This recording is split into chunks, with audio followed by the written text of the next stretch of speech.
Hi guys, Muribanji is your boy Sam Mavita. Lero ni Friday. Lapa 21 November mchana cha 2025. Koma Friday amsiku la lero pakhala zinthu zingapo zimene zikhale zosangalatsa. Chifukwa chakuti posatengera kuti chakwera wachidwa embassy motani ku ziko la Tanzania kuti aku Tanzania zulo achita kutulutsa newspaper yolemba kuti ndi chifukwa chani iwo sakhutira ndi kuti Lazarus Chakwera akhale msogoleri amene asogolere zokambirana zozisabata ku Tanzania. Wayo zimene zote ndizisiyapo ndizandale koma tilankhule nkhani yathu imene tibweretsa pano VJK musiku alero akhala akulowa mu khoti. Ndikukhulupirira kuti pakhala pali zithunzi zochuluka pamene azikalowa mu khoti pakakhala pali nkhani zambiri pa internet koma chimodzi mwa zinthu zimene tikuyeneka kuchikumbukira ndi chinthu chakuti tikuyeneka kupemphera molimba kuti iye apatsidwe belo.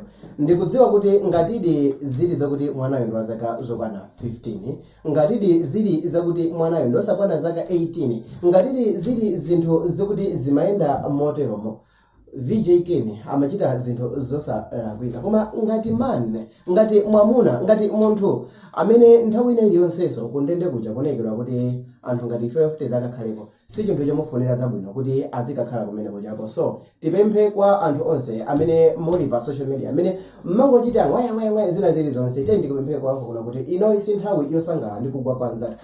Pali oyimba angapo amene ndawaona kumalemba ma post inake opepera, pali anthu angapo ma celebrities angapo amene akumalemba ma post opepera, but this is the time emene ndimaganiza kuti tonse amene ngati dziko titangopemphera kuti at least VJK apatsidwe belo, at least belo azingwenda zitachita report ngati pangakhale milanduyo mu nthawi ina. Koma funso ndirakuti mbuyo mu taonapo milandu ngati iyi boma likulephera kubwera poyera ndikulula kuti ndikupereka umboni kuti mwanayo sanakwana zaka 18. Kodi apa zinthu zithandiza?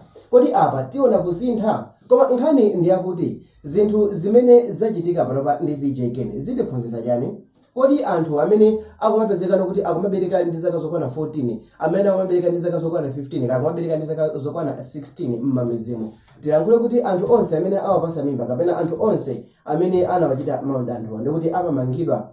Yankho tiona kuti ayi. So kwa panopa I think this is a close call kwa amene mukuonera video nkhani yako kuna kuti this is a high time to protect our girls. This is time kuti tisamangotengerana kuti wina wake akhale active.